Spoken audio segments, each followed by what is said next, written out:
Assalamualaikum warahmatullahi wabarakatuh. Waalaikumsalam warahmatullahi Warahmatullahi wabarakatuh. Selamat malam, teman-teman. Kami dari kelompok 5. Pada kesempatan kali ini akan mempresentasikan dengan materi teknik analisis data penyusunan kesimpulan dalam penelitian kuantitatif. Sebelumnya perkenalkan, saya Siti Aini, kedua ada Mbak Romlah, Imro'atun Fauziah, Yuniati Puspita, Sagita Supriyatin, Pak Dadan Ramdan, Muhammad Auzi Vanagara, Arif Nur Cahya, dan Muhammad Nurus.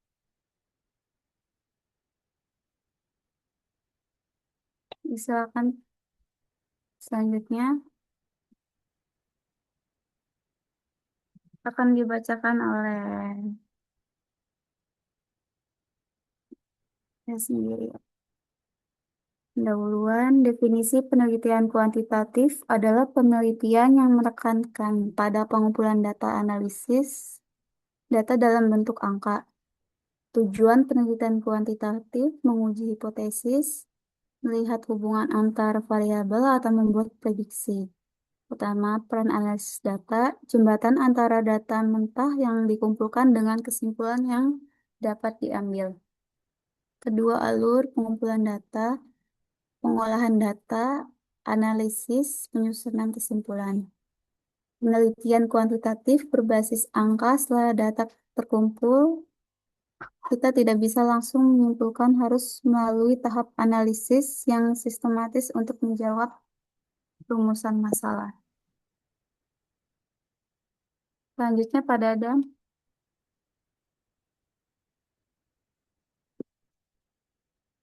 Ya, baik. Saya melanjutkan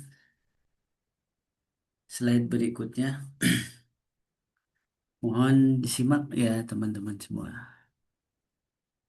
Tahapan analisis data kuantitatif.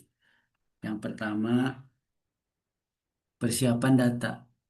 Memeriksa kelengkapan dan keabsahan data yang masuk. Yang kedua, penyuntingan data. Memasukkan data ke dalam perangkat lunak.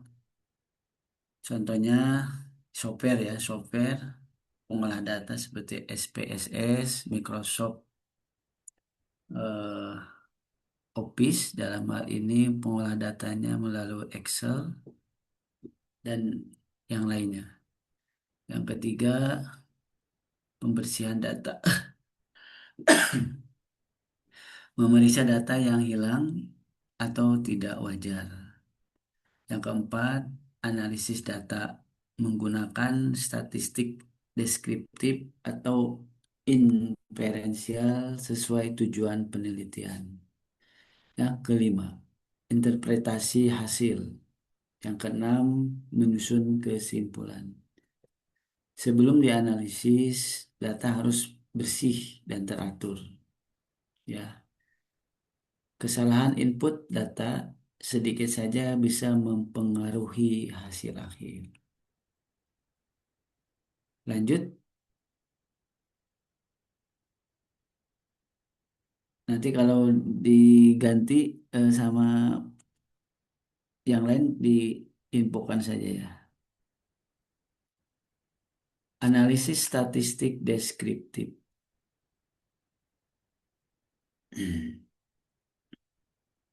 Tujuan mendeskripsikan karakteristik data tanpa membuat kesimpulan yang meluas ke populasi. Kedua, ukuran pemusatan data, yaitu rata-rata, kemudian median, dan modus. Ketiga, ukuran penyebaran, standar devisa rentang, standar devisa rentang atau varian, dan varians. Yang keempat, penyajian, tabel frekuensi, grafik batang, grafik diagram lingkaran.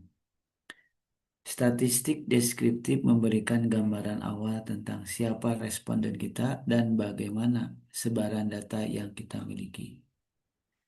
Contoh, menyajikan rata-rata usia responden atau presentasi tingkat pendidikan. Jadi di sini responden yang kita bikin diagram adalah SD, tingkat SD dan SMP 20%, tingkat SMA, SMK, ini satu lagi MA ya, Madrasah Aliyah ini tidak masuk. Harusnya masuk nih. 28%, kemudian D3, D1 diploma ya, diploma 18%, kemudian strata 1, strata 2 34%. Demikian.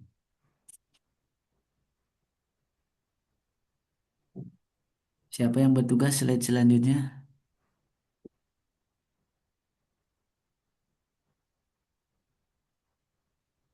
Ya, selanjutnya Baromlah ya.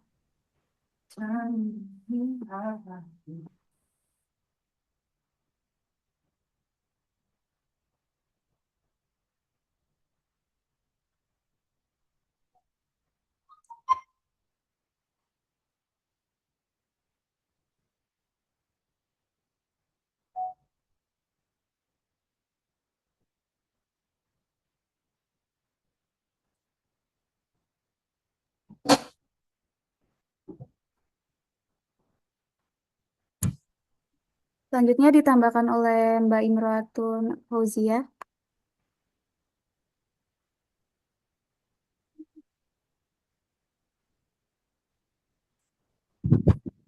Mbak Imroatun. Ya, baik, Mbak. Bisa di bagian yang ini, Mbak. Nah, ya,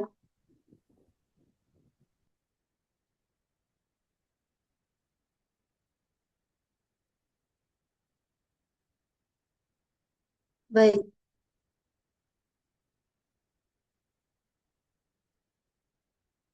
Pengertian statistik, pengertian analisis statistik deskriptif. Statistik deskriptif adalah metode statistik yang digunakan untuk mendeskripsikan atau meringkas data yang sudah dikumpulkan tanpa bermaksud membuat kesimpulan yang berlaku umum untuk populasi yang lebih luas. Tujuan utamanya yaitu mendeskripsikan karakteristik data tanpa membuat kesimpulan yang meluas ke populasi. Jadi kalau kita punya data 100, misal, jadi kalau kita punya data 100 responden, statistik deskriptifnya hanya menjelaskan 100 orang itu aja, nggak langsung bilang semua orang Indonesia. Selanjutnya yaitu komponen dalam statistik deskriptif. Ada 3 bagian utama. Yang pertama, ukuran pemusatan data digunakan untuk mencari nilai tengah atau pusat dari data. Yang pertama seperti mean atau rata-rata, yaitu jumlah semua nilai dibagi banyaknya data. Yang kedua, median. Nilai tengah setelah data diurutkan dipakai kalau ada data ekstrim biar nggak bias. Yang ketiga yaitu modus. Nilai yang paling sering muncul. Setelah ukuran pemusatan data, yaitu ukuran penyebaran data, digunakan untuk melihat seberapa menyebar atau bervariasinya data, seperti standar deviasi, yaitu rata-rata jarak data dari nilai min. Semakin kecil data, semakin homogen. Selanjutnya, seperti rentan atau rank. Selisih nilai terbesar dalam dan terkecil. Yang ketiga yaitu varians, yang artinya kuadrat dari standar deviasi, menunjukkan tingkat variasi data. Setelah penyebaran data yaitu penyajian data. Data mentah kan susah dibaca, makanya disajikan dalam bentuk yang mudah dipahami, seperti frekuensi. yang menunjukkan berapa kali tiap nilai muncul. Yang kedua, grafik batang atau bar chart. Cocok untuk data kategori. Yang ketiga ada diagram lingkaran atau pie chart. Cocok untuk melihat presentasi tiap kategori terhadap total. Nah, di gambar kanan kan ada contoh menyajikan rata-rata usia responden atau presentasi tingkat pendidikan. Grafik yang dipakai adalah diagram lingkaran dengan tema tingkat pendidikan responden. Di sana menunjukkan S1 atau S2 34%, yang artinya paling banyak. Yang kedua ada SMA atau SMK 28%. Selanjutnya SD atau SMP 20%, D3 atau D1 18%, yang artinya paling sedikit.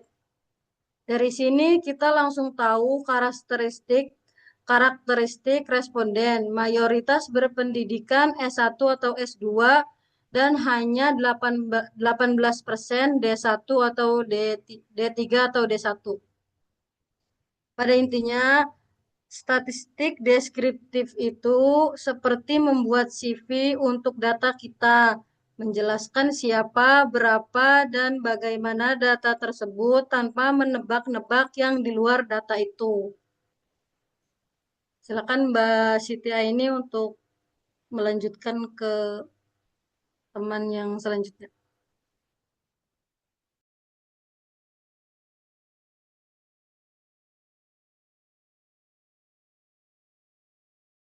Oke, selanjutnya Mbak Gita ya. Boleh Mbak, silakan.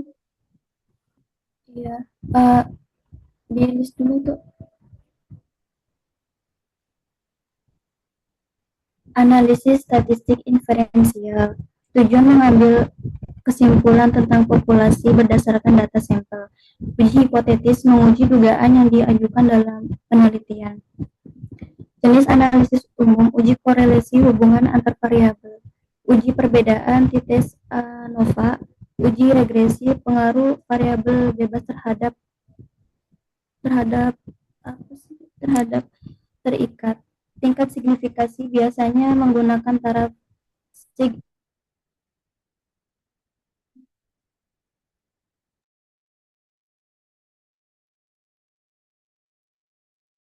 0,05. Jika kita melihat apakah hasil yang ditemukan itu bermakna secara statistik atau hanya kebetulan. Bisa dibesarin nggak sih, ini layarnya kecil banget. Sini, sorry ya, nggak pakai kacamata aku. Analisis statistik inferensial. Besarin lagi dong, kelihatan maaf. Uji regresi, ya Allah nggak kelihatan sama sekali. Uji regresi bentar,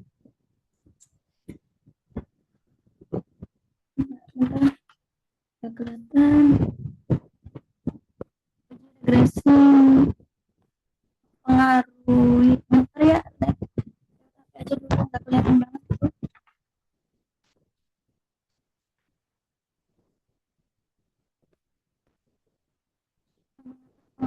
Suatu atau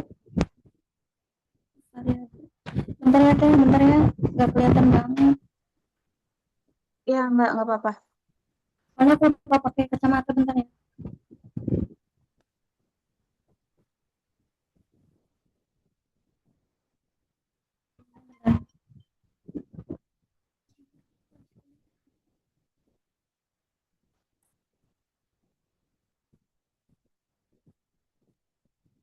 Coba di horizontal ini Mbak, posisinya HP-nya tuh. Aku mau lihat pakai HP satunya dulu.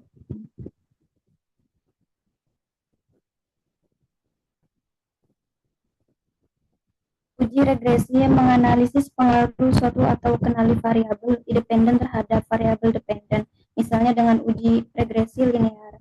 Uji korelasi mengukur kekuatan dan arah hubungan antara dua variabel, misalnya dengan uji personal atau Spearman. Uji Uji hipotetis menguji apakah ada perbedaan atau hubungan yang signifikasi, misalnya uji T atau uji ANOVA atau uji chi-square. Dalam analisis statistik ini merupakan metode untuk menarik kesimpulan, menguji dugaan, atau memprediksi keadaan seluruh populasi berdasarkan data yang diambil dari sebagian sampel yang mewakili. Itu aja sih mungkin teh.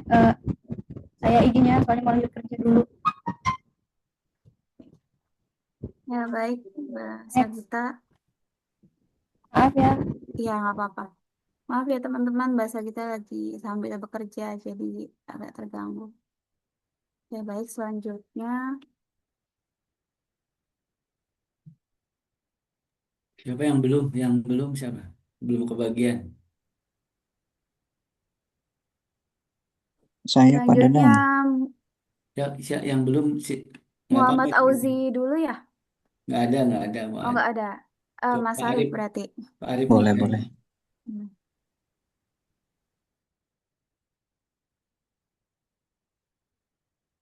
Selanjutnya itu pengujian persyaratan analisis.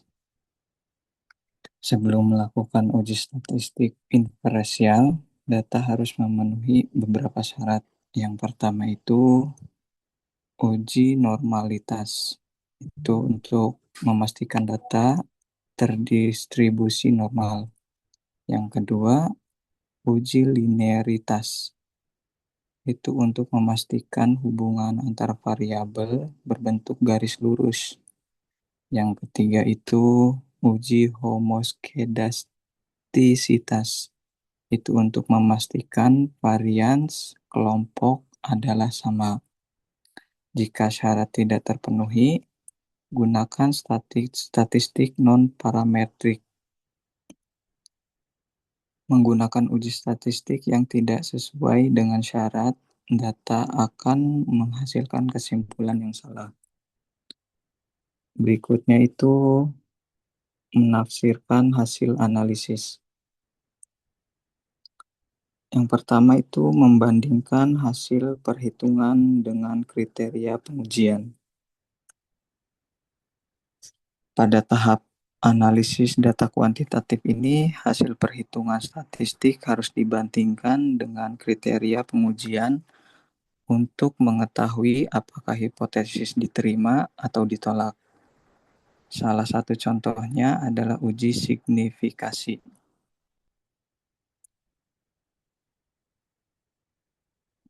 Pada uji signifikasi, jika nilai sig kurang dari atau lebih kecil dari 0,5,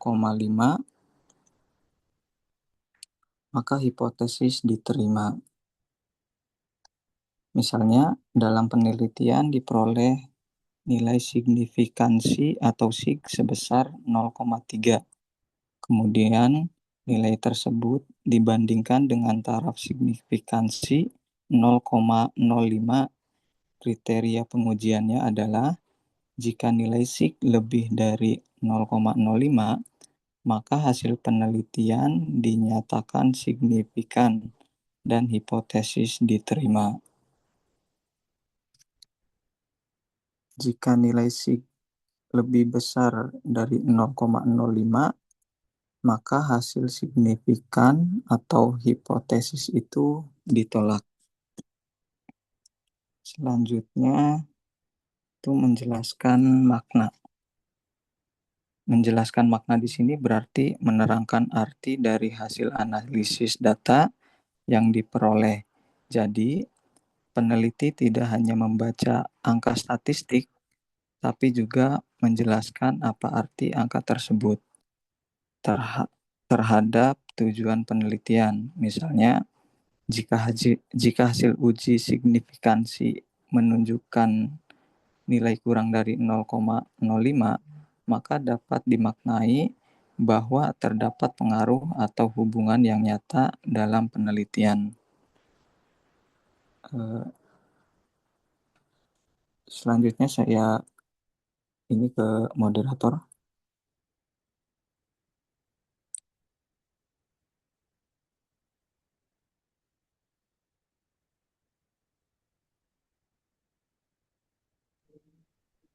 Oke. Selanjutnya, maaf ini kembali lagi ya, karena Mas Auzinya tidak hadir. Pengujian persyaratan analisis sebelum melakukan uji statistik diferensial, data harus memenuhi syarat pertama, uji normalitas, memastikan data terdistribusi normal. Kedua, linearitas, memastikan hubungan antara variabel berbentuk garis lurus. Yang ketiga, uji homogedastisitas, memastikan varian sekelompok adalah sama. Jika syarat tidak terpenuhi, gunakan statistik non-parametrik. Menggunakan uji statistik yang tidak sesuai dengan syarat, data akan menghasilkan kesimpulan yang sama. Jadi normalitas itu pertama ada distribusi data ya ini. Distribusi yang normal diuji dengan tes seperti Kolmogorov atau Smirnov.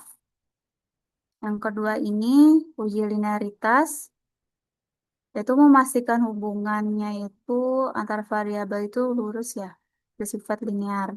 Diuji dengan metode seperti uji ANOVA atau linearity. Yang ketiga ini ada uji homogesitas, itu variannya residual konsisten antar kelompok diuji dengan scatter plot maupun uji statistik lainnya.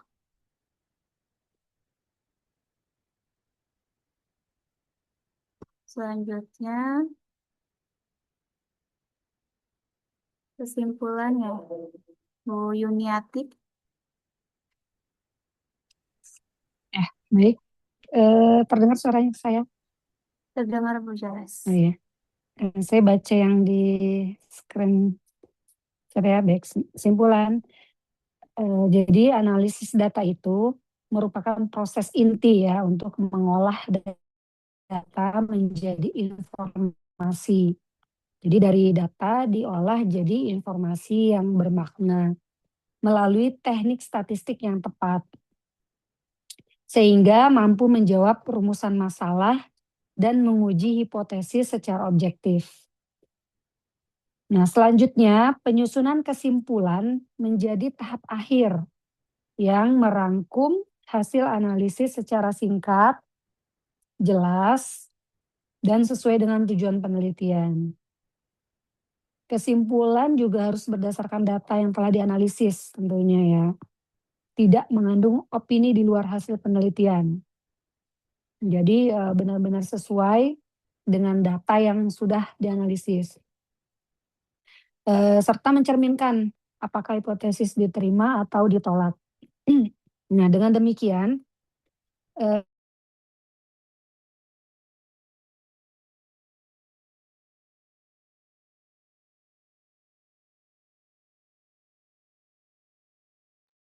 Halo Bu.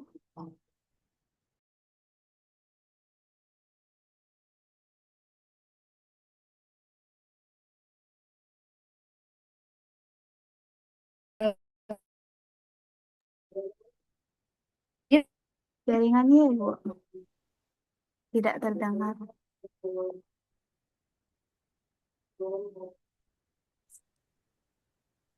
Oke. baik, saya kembalikan ke moderator. Baik, terima kasih teman-teman. Selanjutnya, terima kasih. Selanjutnya, barangkali mau ada yang ditanyakan, mulai dari pemaparan ini mau.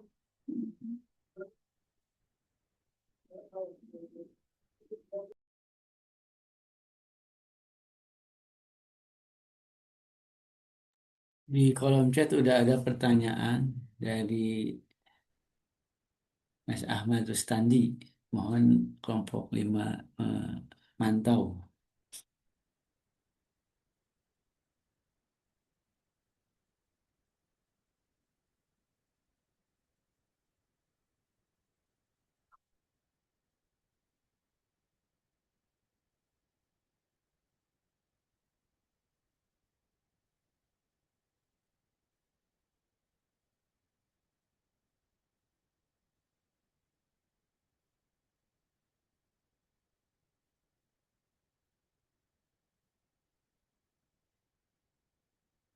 Baik, dibacakan Mbak Siti pertanyaannya. Dari Pak Ahmad tadi ya. Bagaimana menurut kelompok 5 kalau analisis data tersebut tidak sesuai dengan data statistik? Contohnya pada bansos dan bagaimana jalan keluarnya biar validasi data tersebut. Monggo barangkali teman-teman pada dan mau jawab, Bu Yumiati Silakan, ada yang mau coba mau coba. menjawab, nanti ditambahkan.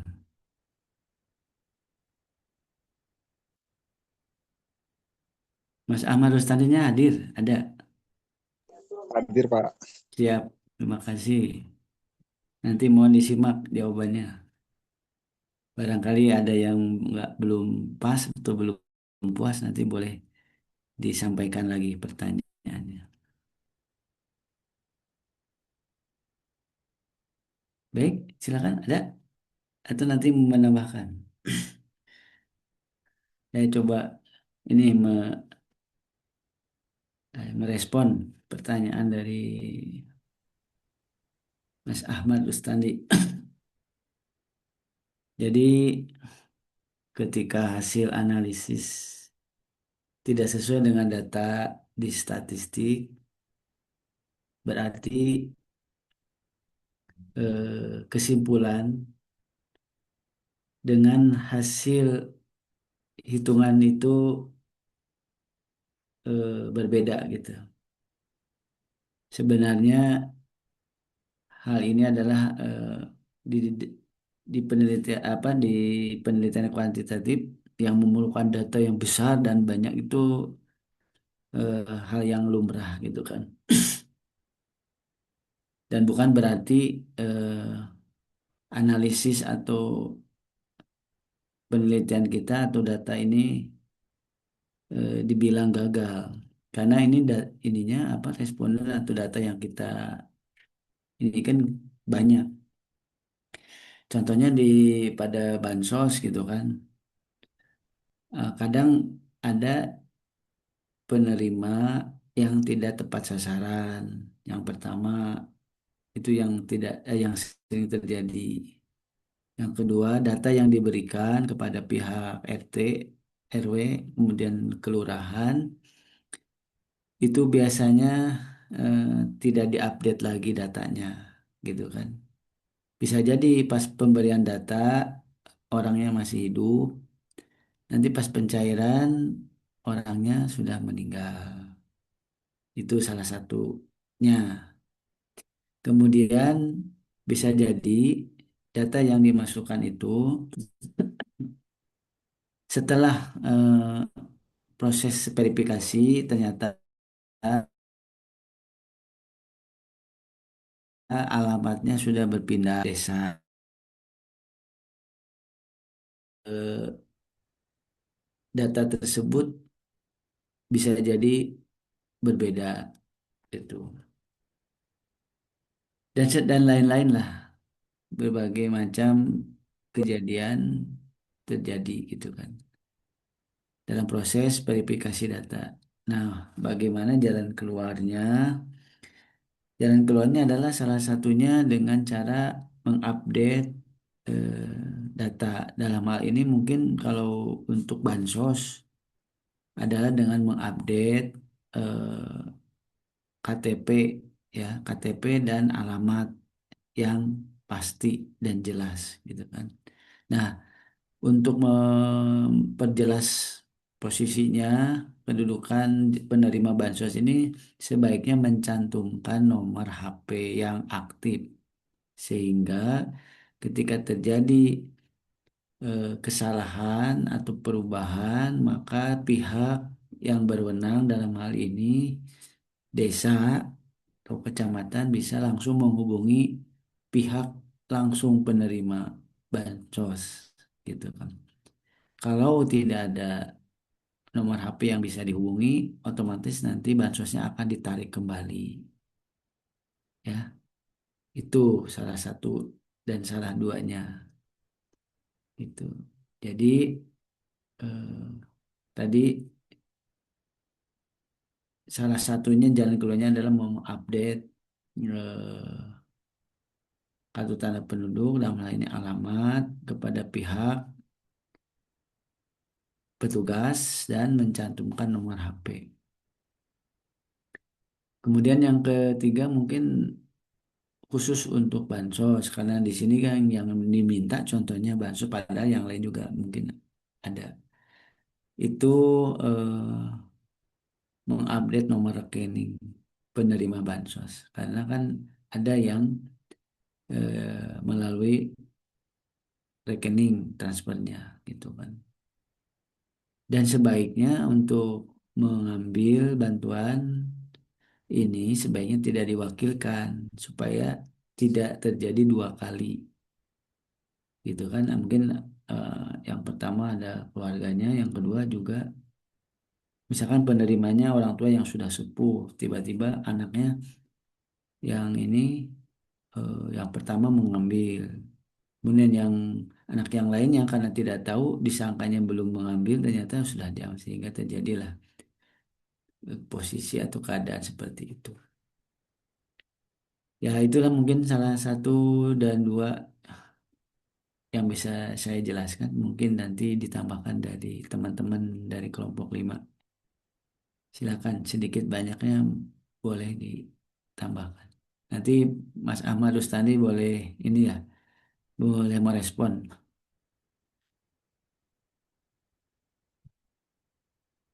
Monggo, monggo.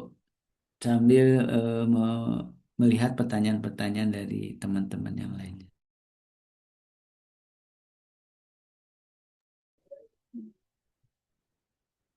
Bagaimana Pak Ahmad Rustadi? Sudah cukup atau kurang? Setuju sih Pak dengan jawaban Pak Dadan, tapi tambahan satu lagi Pak, buat analisis bansos ya Pak.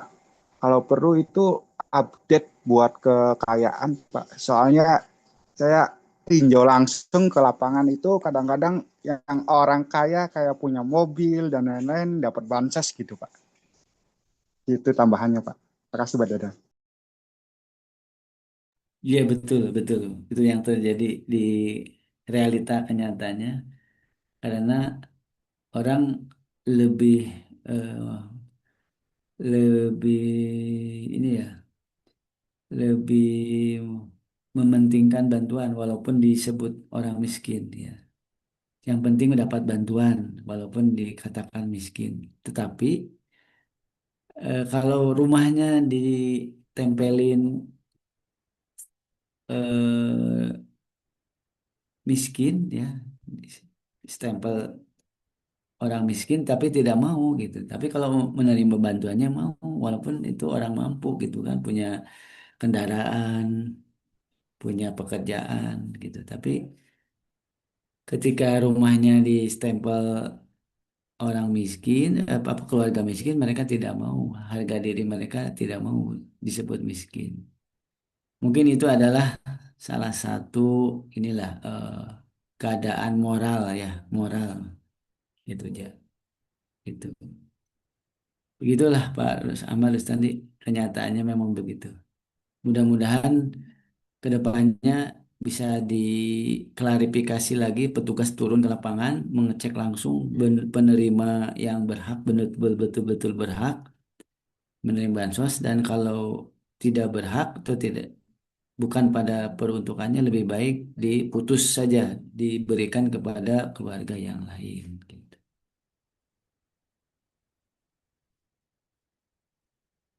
Selanjutnya ada pertanyaan lagi dari Pak Rohendi. Ya, dari Mas Rohendi, mengapa penelitian kuantitatif sangat bergantung pada angka? Apakah realitas sosial selalu bisa direduksi menjadi data numerik?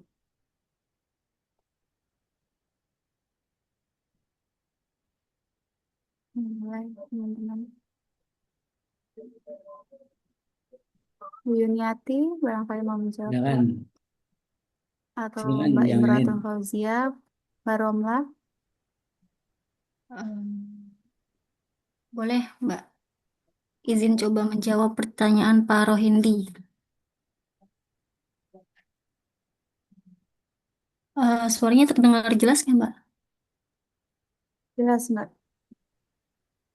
Pertanyaan dari Pak Rohendi, mengapa penelitian kuantitatif sangat bergantung pada angka? Apakah realitas sosial selalu bisa direduksi menjadi data numerik? Em, karena memang tujuan utamanya adalah mengukur. Jadi penelitian penelitian kuantitatif itu sangat bergantung pada angka karena tujuan utamanya ya mengukur, membandingkan dan menganalisis suatu fenomena secara objektif serta sistematis. Jadi angka ini digunain untuk data agar dapat dihitung dengan metode statistik. Jadi peneliti itu bisa ngubungin pengaruh atau kecenderungan secara lebih terukur. Kayak contohnya aja yang barusan yang bansos itu kan kita pakai analisis datanya ya berapa, terus eh, kayak tingkat kemiskinannya itu diukur dalam presentasi kan, jumlahnya ada berapa. Terus contoh lagi misalkan survei kayak kepuasan masyarakat itu juga sama diukurnya dengan skala angka. Terus yang bansos barusan jumlah penerimanya juga dihitung berdasarkan data statistik.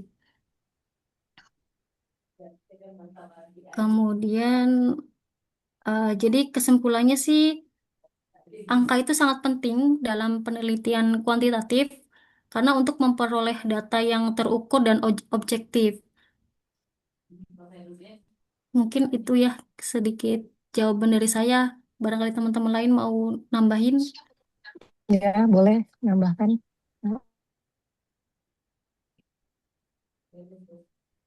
Boleh silakan Bu Yuniati. Ya, sesuai yang sudah kita, halo, tes. Ya, Oh ya, ya dengar Bu. izin menambahkan. Eh, Sesuai apa yang sudah kita slide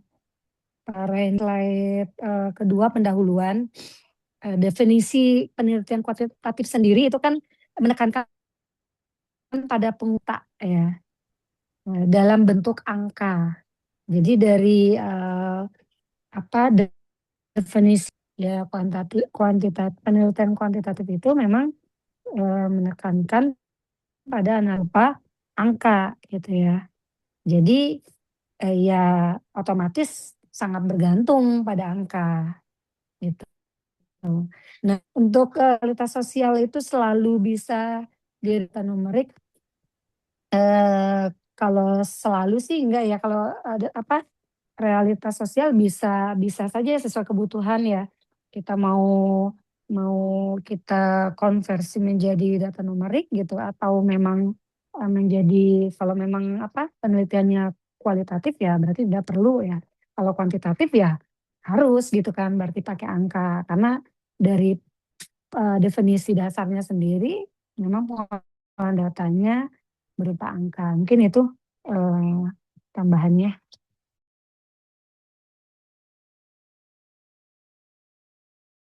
Baik, saya izin menambahkan. Boleh Pak Dadan. Pak Roendi masih monitor? Ngopi, masih ngopi, santai. Dengar Ya, kan? ini kita sharing-sharing aja. Kita sharing-sharing aja, mudah-mudahan dapat ilmu dan pencerahan. Ya, karena kan biasanya kan realitas sosial kan sangat sulit ya diangkat. Tapi memang penelitian kuantitatif kan bergantung sama angka ya. Tapi benar tidak semua kan realitas sosial itu bisa diangkatkan kan. Betul, betul. Silakan Pak Dadan, silakan. Ya, sesuai dengan dasar filosofinya. Jadi penelitian kuantitatif berpegang pada paham positivisme gitu.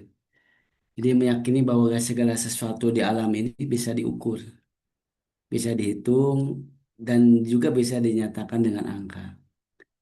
Jadi fenomena sosial maupun alam dianggap memiliki pola yang teratur dan bisa dijabarkan secara matematis. Ya. Jadi supaya hasilnya itu bersifat objektif. Contoh misalkan kalau 8 hasilnya atau nilainya 80 ya tetap 80 bagi semua orang. Berbeda dengan kata misalkan hasilnya bagus. Jadi kalau hasilnya atau nilainya bagus itu bermakna bisa beda bagi setiap orang gitu. Jadi kalau berupa nilai itu ya angka itu ya tetap angka, tapi kalau berupa kata ya itu bisa bisa bermakna lain-lain bagi setiap orang gitu. Kemudian memudahkan pengukuran dan perbandingan. Jadi dengan angka kita bisa dengan mudah mengukur seberapa besar, seberapa tinggi atau seberapa kuat sesuatu itu. Jika kita bisa membandingkan data antar kelompok atau waktu yang berbeda secara akurat.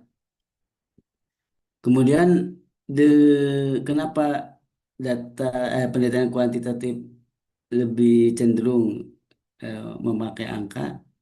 Karena nanti pada penggunaannya ya kita sering atau akan menggunakan statistik ya rumus-rumus gitu kan. Nah, jadi kalau dengan angka kita bisa memasukkan angka-angka tersebut ke dalam statistik seperti SPSS atau ke dalam rumus-rumus sehingga bisa menghasilkan sebuah nilai gitu kan. Jadi bukan kata yang keluar gitu. Kemudian hasil lebih jelas dan ringkas. Jadi data yang diubah menjadi angka akan lebih mudah disajikan. Tadi di paparan bisa dibuat dalam bentuk tabel, grafik, atau presentase gitu kan. Hal ini membuat kesimpulan penelitian lebih mudah dipahami dan bisa dibaca orang dengan lebih mudah gitu.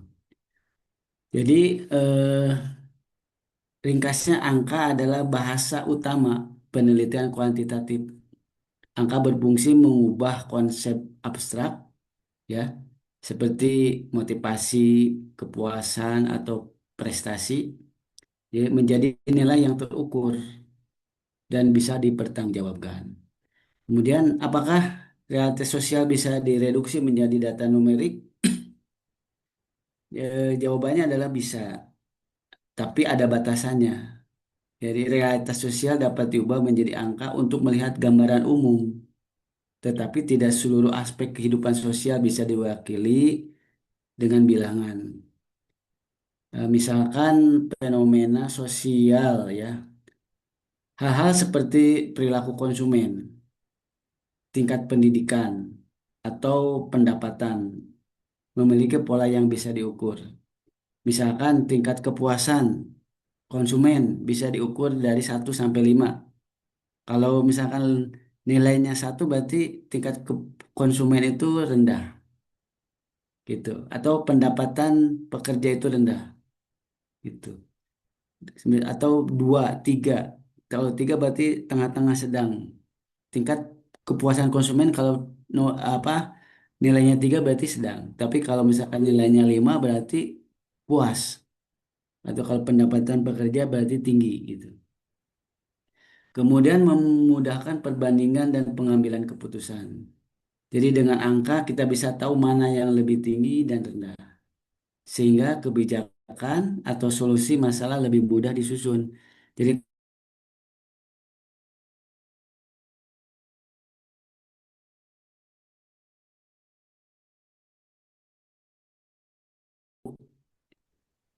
kebijakan yang harus diambil tuh gitu kan. Kalau nilainya kecil berarti kebijakannya apa gitu. Kemudian lebih objektif. Jadi kalau angka itu dianggap netral ya, sehingga hasil penelitian tidak tergantung dari pendapat para peneliti. Jadi kalau hasilnya berupa angka tidak bisa di ini, tidak bisa di ini kan apa namanya di kalau kalau dalam suatu diskusi kan ada yang setuju dan tidak setuju atau ada yang pendapat-pendapat yang lain gitu kan sehingga nanti keputusannya jadi bisa mengikuti pendapat-pendapat itu. Tapi kalau angka itu sifatnya objektif gitu, netral gitu. Itu mungkin salah satu inilah alasan ya mengapa penilaian kuantitatif itu sangat tergantung kepada angka dan realitas sosialnya itu bisa direduksi tapi tidak ini tidak semua gitu. Tapi bisa direduksi ke bentuk data numerik gitu. Itu Pak Roni, mudah-mudahan tidak puas.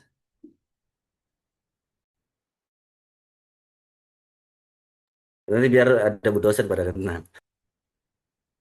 Siap, siap. Mungkin ada Silakan teman-teman yang lainnya, barangkali ada pertanyaan lagi, silakan. Agar kita dapat kejelasan buat penelitiannya. iya betul ini kalau kuantitatif ini nanti akan berhubungan ya kalau kita memakai penelitian kuantitatif dengan penggunaan SPSS sehingga kita harus belajar juga SPSS cara menggunakan software SPSS kemudian menggunakan rumus-rumus tadi kan di apa di slide ada modus, median, rata-rata. Nah, itu kan pakai rumus itu. Jadi penting untuk kita nanti menggunakan atau mengetahui metode-metode yang dipakai supaya nanti pas semester 6 kalau kita menyusun proposal atau skripsi itu kita sudah ada gambaran sedikit lah walaupun mungkin harus dipelajari lebih dalam lagi. Silakan kalau ada yang mau ditanyakan lagi. Atau ada yang menambahkan dari kelompok 5? Monggo.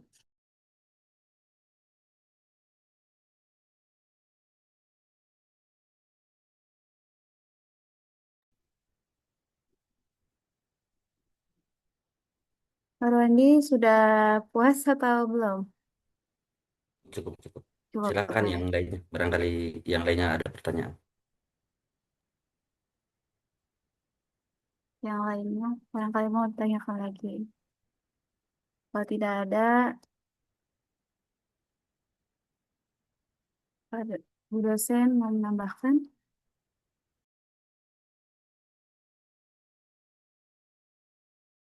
Terima kasih. Sebelumnya, Assalamualaikum warahmatullahi wabarakatuh. Waalaikumsalam warahmatullahi wabarakatuh. Waalaikumsalam. Selamat malam Bapak Ibu teman-teman semua. Saya izin menambahkan, tetapi mohon maaf tidak bisa membuka kamera karena sambil mengurus bayi ya. Saya cukup menikmati diskusi pada malam hari ini dan pantikan materi yang sudah disediakan ini itu sudah sesuai dengan tahapan-tahapan analisis data dalam metodologi penelitian kuantitatif. Saya memulai dari pertanyaan Pak Rohendi dulu ya. Mengapa sih penelitian kuantitatif itu harus dengan angka begitu ya? Apa yang sudah dijawab oleh Pak Dadan dan kawannya tadi itu sudah sesuai. Jadi pada dasarnya penelitian itu punya paradigma filsafat begitu ya, atau paradigma berpikir. Dan baik kualitatif maupun kuantitatif itu berasal dari paradigma yang sama, yaitu positivisme. Paradigma positivisme itu adalah menganggap bahwa alam realitas sosial itu sama seperti alam gitu ya. Dia itu bisa diukur, sementara bisa diukur, bisa dihitung begitu ya, dan kemudian lebih lebih terpercaya, lebih benar begitu ya, lebih real kalau realitas itu dapat diukur dan dihitung. Itu seperti itu. Itu adalah para pencetusnya bisa dibilang turunannya Comte dan lain-lain gitu ya. Ini kalau teman-teman sedang belajar tentang ilmu filsafat begitu ya, kenapa kemudian ada metodologi ini ya itu berasal dari itu. Karena filsafat itu adalah kerangka dasar di mana manusia itu berpikir. Nah, dari situlah kemudian kenapa metodologi ini ada. Metodologi ini kemudian dicetuskan. Jadi seperti itu, realitas sosial yang Sebenarnya realitas sosial itu kan sedang menggambarkan tentang bagaimana kehidupan manusia ya. Sementara manusia sendiri sebagai makhluk sosial itu adalah makhluk yang dinamis begitu, dia bisa berkembang, berubah dengan begitu cepat gitu ya. Sementara dalam sudut pandang filsafat positivisme, realitas sosial itu disamakan seperti gejala alam tadi. Dia bisa diukur, bisa diprediksikan, bisa dihitung gitu ya. Alias realitas sosial itu punya kebakuan begitu. Ada sistem yang baku begitu, ada pola yang sama gitu. Seolah-olah seperti itu. Dan sudut pandang positivisme ini dia tidak memberikan sesuatu ruh gitu ya kepada realitas sosial itu, bahwa kayak realitas sosial itu ya kayak alam semesta yang adalah bagian alam semesta itu sendiri, yang dia itu kayak nggak punya ruh, nggak punya empati, nggak punya jiwa begitu ya, sehingga dia itu mudah didekati dengan yang sifatnya angka gitu ya, harus diukur. Sesuatu itu benar kalau terukur. Kalau positivisme itu kurang lebih seperti itu. Realitas sosial itu benar, gitu ya. Realitas sosial itu valid kalau bisa diukur dan bisa dinyatakan dengan angka, bisa di itu kurang lebihnya seperti itu Pak Arwindi. Jadi kalau kalau ininya kualitatifnya dia lebih setingkat lebih maju gitu ya ke post positivisme, tapi kedua-duanya itu ya sebenarnya hampir hampir sama gitu, hampir sama, cuman nanti ada paradigma kritis gitu ya. Paradigma kritis itulah yang nanti akan memunculkan metode penelitian seperti PAR begitu ya, bahwa ini tuh beda gitu ya. Realitas sosial itu sesuatu yang tidak bisa dipandang kaku dan baku seperti sudut pandangnya positivisme dan post positivisme itu. Seperti itu.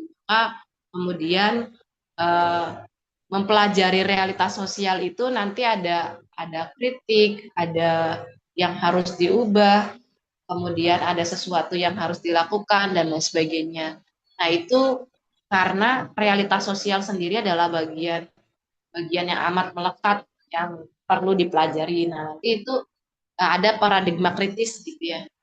Di dalam mempelajari filsafat itu nanti harusnya teman-teman sudah sampai sana gitu ya, harus sudah sampai ketemu bahwa dalam filsafat itu ada paradigma positivisme, post positivisme, dan ada paradigma kritis, dan itu nanti akan memunculkan varian-varian metodologi penelitian yang lainnya, tidak hanya kualitatif dan kuantitatif seperti itu.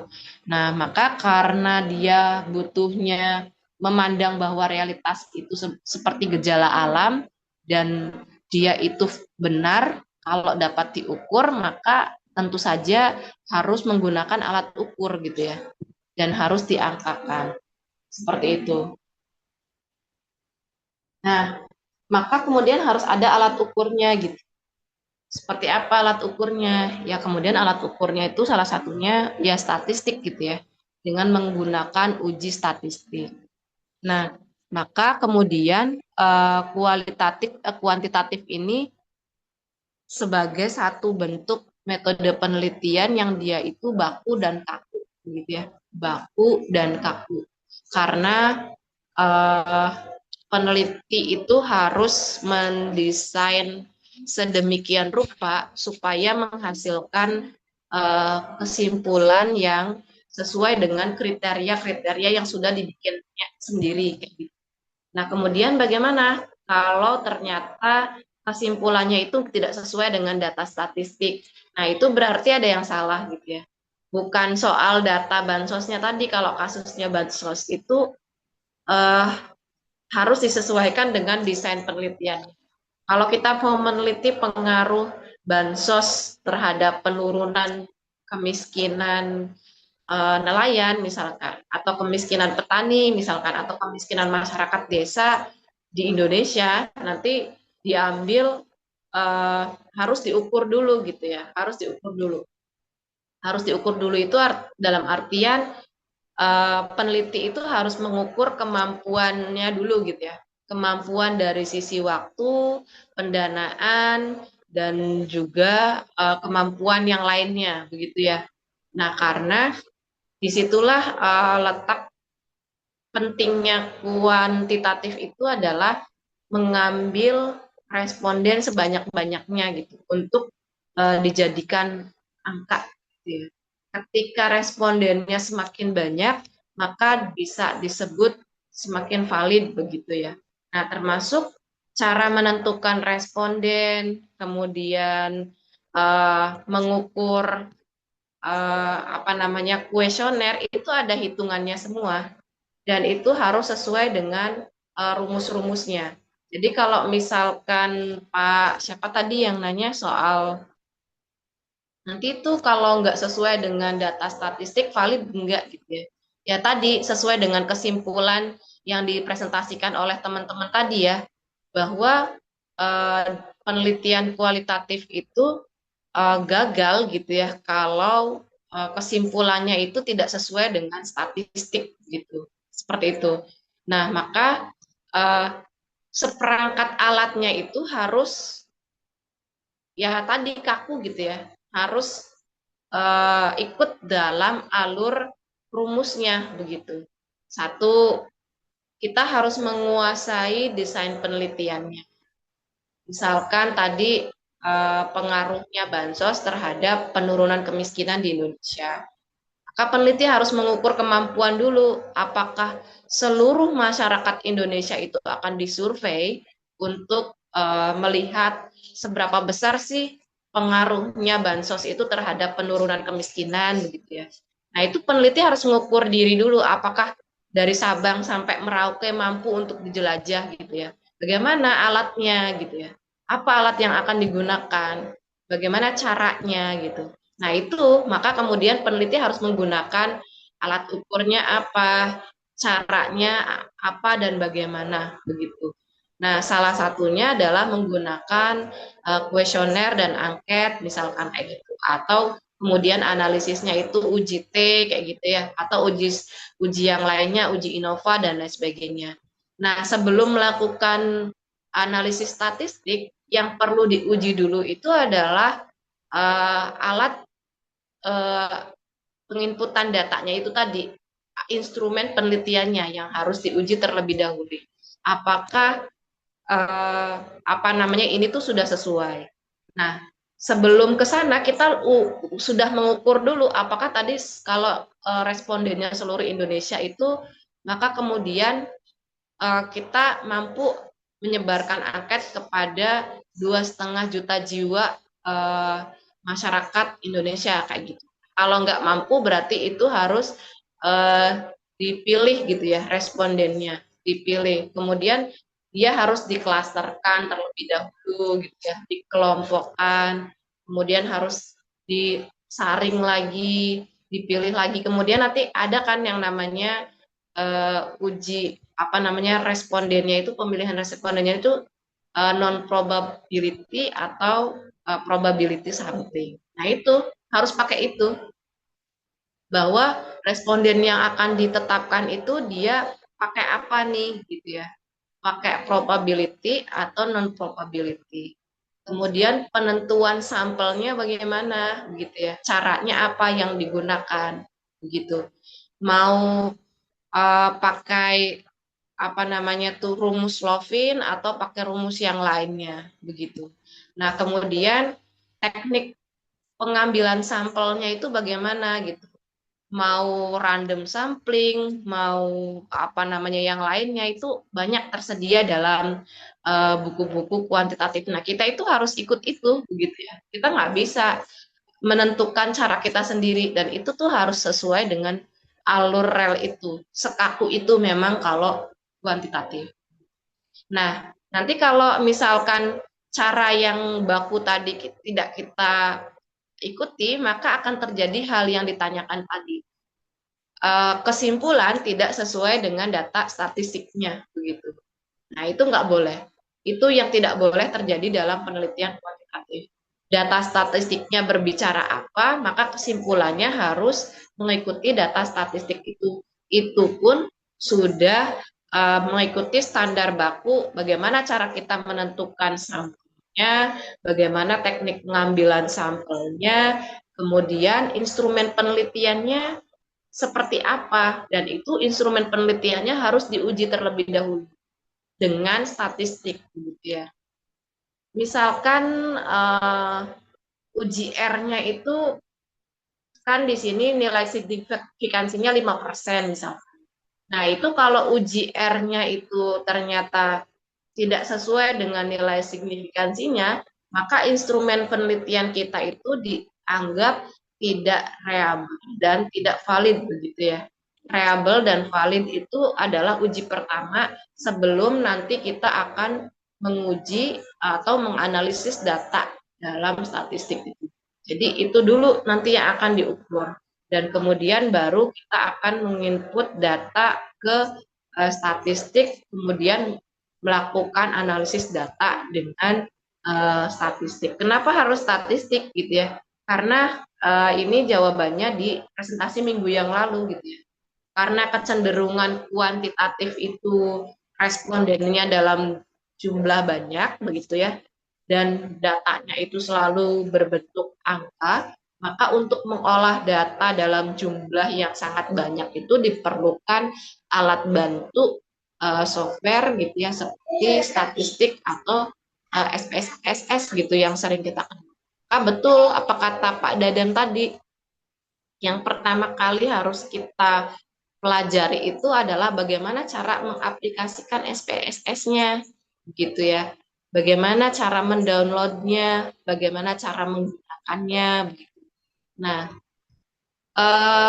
seperti itu, dan itu memang harus dilatih by praktek begitu ya, teman-teman, Bapak Ibu semuanya. Kalau tidak dipraktekkan, memang ini kita tidak akan menemui apa kesalahan yang kita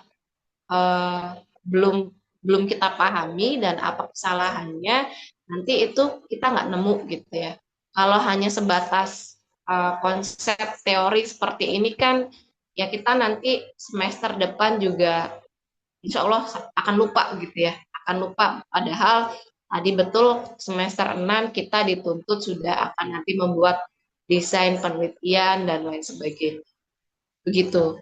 Nah, ini sih yang kemudian membuat kita tuh sepertinya memang harus menerapkan praktek-praktek itu, dan oleh karenanya dalam RPS saya sudah jelas menginstruksikan kepada teman-teman semuanya gitu ya untuk mempraktikkan apa yang sudah kita pelajari ini gitu ya, mulai pelan-pelan dari hal yang sangat sederhana dan mudah gitu ya, ringan, sehingga nanti next untuk mengerjakan tugas pembuatan makalah sampai dengan skripsi selanjutnya itu sudah bisa dengan mudah dan lancar begitu. Baik, itu yang bisa saya tambahkan.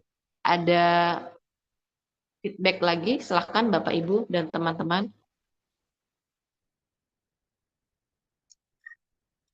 Izin Bu, tadi Ya, saya ini apa sedikit menyinggung masalah penilaian. Contoh lah tingkat kepuasan itu dihitung berdasarkan skala gitu kan, skala. betul. Nah, skala ini apakah ada aturan bakunya? Misalkan harus 1 sampai 10 atau misalkan ada puluhan, ratusan atau bagaimana nih untuk tingkat kepuasan pada penelitian kuantitatif gitu yang mungkin yang sering dipakai gitu untuk penggunaan Ya, skala. ya. Kalau kasusnya tingkat kepuasan itu memang eh, ininya instrumen penelitiannya atau kuesionernya itu biasanya lebih banyak menggunakan yang namanya skala Likert gitu ya. Skala Likert itu memang yang sering digunakan itu angka 1 sampai 5 kayak gitu atau 1 sampai 4. Dan dalam kuesioner itu ada jenis penelitiannya itu ada yaitu kuesionernya tertutup, pertanyaannya tertutup atau pertanyaannya terbuka kayak gitu ya. Dan ada juga yang sifatnya itu pilihan ganda. Nah, skala Lakers itu memang umumnya, ini umumnya ya kalau sampai ratusan itu kayaknya nggak mungkin. Kalau skala Lakers itu biasanya kan setuju, tidak setuju, sangat setuju gitu ya. Atau hanya hanya apa namanya? Setuju, kemudian sangat setuju, tidak setuju dan sangat tidak setuju misalkan. Kayak gitu. Itu biasanya hanya angkanya itu kisaran 1 sampai 4 kayak gitu. Nah, ini contohnya itu biasanya contohnya misalkan maskapai penerbangan kecil biasanya memberikan pelayanan yang lebih baik dibandingkan maskapai penerbangan besar. Nah, ini kan skala Lakers ya. Misalkan ini tadi apa namanya untuk menilai tingkat kepuasan kayak gitu. Sangat tidak setuju, kemudian tidak setuju, kemudian netral, misalkan kalau mau kasih netral ya, kemudian setuju dan sangat tidak setuju. Nah, itu biasanya angkanya hanya 1 sampai 5, Pak.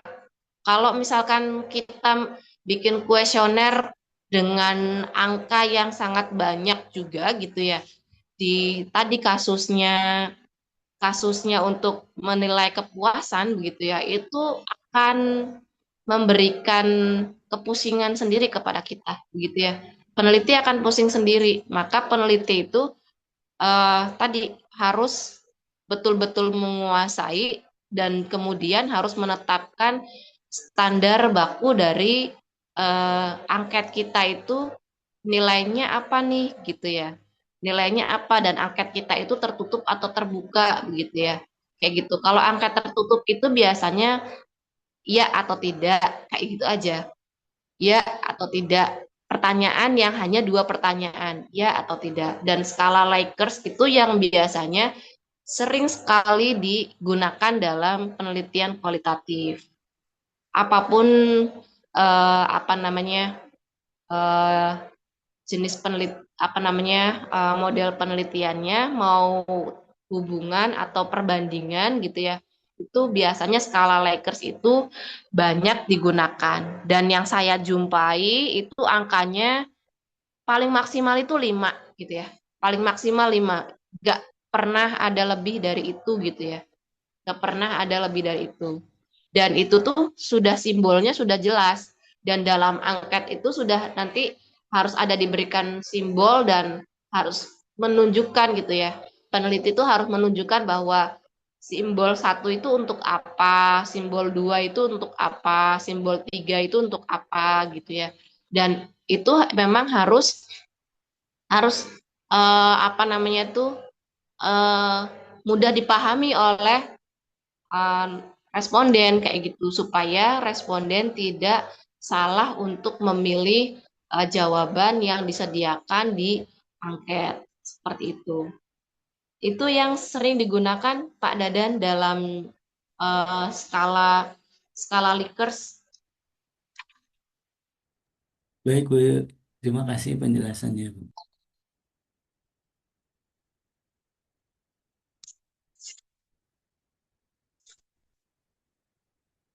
Teman-teman di YouTube sangat banyak ya untuk bagaimana caranya download SPSS begitu ya, kemudian cara penggunaannya dan lain sebagainya. Kalau dilihat dari RPS kita sekarang ini adalah presentasi yang terakhir ya. Dan tadi materi teman-teman sudah sangat bagus, mewakili dari apa namanya seluruh materi yang sudah tercantum dalam buku metodologi kuantitatif. Silahkan diperdalam. Teman-teman bisa buka di YouTube cara untuk download dan lain sebagainya. Tutorial-tutorial seperti itu sudah sangat banyak begitu ya. Sehingga teman-teman sudah bisa praktek sendiri dan Eh, kalau yang gratis ada laptopnya yang support dan ada juga yang tidak support gitu ya, seperti itu. Jadi kalaupun berbayar, teman-teman bisa uji coba dulu yang gratis 14 hari misalkan atau yang 30 hari kayak gitu. Nanti setelahnya nanti teman-teman bisa nonaktifkan aplikasinya gitu. Yang jelas punya kesempatan yang gratisnya silakan diuji gitu ya, dicoba untuk belajar seperti itu. Nah, untuk pertemuan selanjutnya nanti mungkin bisa sambil koreksi-koreksi yang dari eh, desain penelitian yang sudah diupload oleh Bapak Ibu dan teman-teman di Drive ya. Sambil mulai minggu ini silahkan belajar untuk mengaktifkan SPSS-nya. Kemudian yang sudah membuat angket atau dan lain sebagainya gitu ya, sudah mulai melakukan penelitian kayak gitu, sudah menyebarkan kuesioner dan lain sebagainya. Nah, adapun nanti salah dan lain sebagainya, ya itu sebagian dari proses belajar begitu ya. Nanti silahkan mulai saya coba memaksimalkan mulai minggu depan untuk koreksi-koreksi gitu ya dari desain penelitian yang sudah dibuat oleh Bapak Ibu dan teman-teman sehingga diharapkan minggu depannya lagi sudah mulai menyebarkan angket, kemudian mampu menggunakan SPSS untuk input data dan kemudian untuk melakukan analisis data juga seperti itu. Sehingga hasil dari penelitian itu mulai dari desain penelitian dan hasil penelitian itu nanti dikumpulkan untuk tugas UAS begitu. Sehingga UASnya kita sudah tidak ada lagi uji materi begitu ya, karena dengan teman-teman sudah mampu melakukan penelitian dan mampu menghasilkan kesimpulan, menguji hipotesis dan menghasilkan kesimpulan itu sudah lebih dari Bapak dan Ibu teman-teman semuanya memahami seluruh materi dari kuantitatif begitu. Mungkin itu yang bisa saya sampaikan. Kurang lebihnya Kan masih ada satu kelompok lagi di minggu depan. Oh, masih ada satu kelompok lagi yang tentang SPSS ya? Tentang data statistik. Data statistik ya. Nah, itu lebih ke teknis ya, lebih ke teknis juga tentang bagaimana nanti mengaplikasikan SPSS. Silahkan mudah-mudahan tim selanjutnya bisa menjelaskan kepada kita semua tentang bagaimana caranya mulai dari mendownload sampai dengan menggunakannya dan uji statistiknya itu seperti apa begitu ya. Gunakan contoh-contoh misalkan dari buku-buku atau apa gitu ya. Ini dari buku yang saya pegang banyak contohnya gitu. Nah, itu bisa digunakan. Sehingga minggu depan teman-teman sudah bisa semua begitu ya. Itu mungkin berarti minggu depan kita presentasi satu kali lagi ya, satu kelompok lagi. Terima kasih Mbak sudah mengingatkan. Mungkin itu, terima kasih teman-teman pertemuan pada hari ini. Kurang lebihnya mohon maaf, saya ucapkan terima kasih kepada teman-teman yang sudah memantik, Pak Dadan juga yang sudah banyak memberikan pencerahan kepada kita semua. Mungkin kita ketemu minggu depan, mudah-mudahan kita selalu dalam keadaan sehat walafiat. Amin, amin ya rabbal alamin. Saya tutup materi pada hari ini. Assalamualaikum warahmatullahi wabarakatuh. Waalaikumsalam warahmatullahi wabarakatuh. Terima kasih, Bu. Waalaikumsalam warahmatullahi wabarakatuh. Bapak Ibu, teman-teman semuanya. Ya, Bu.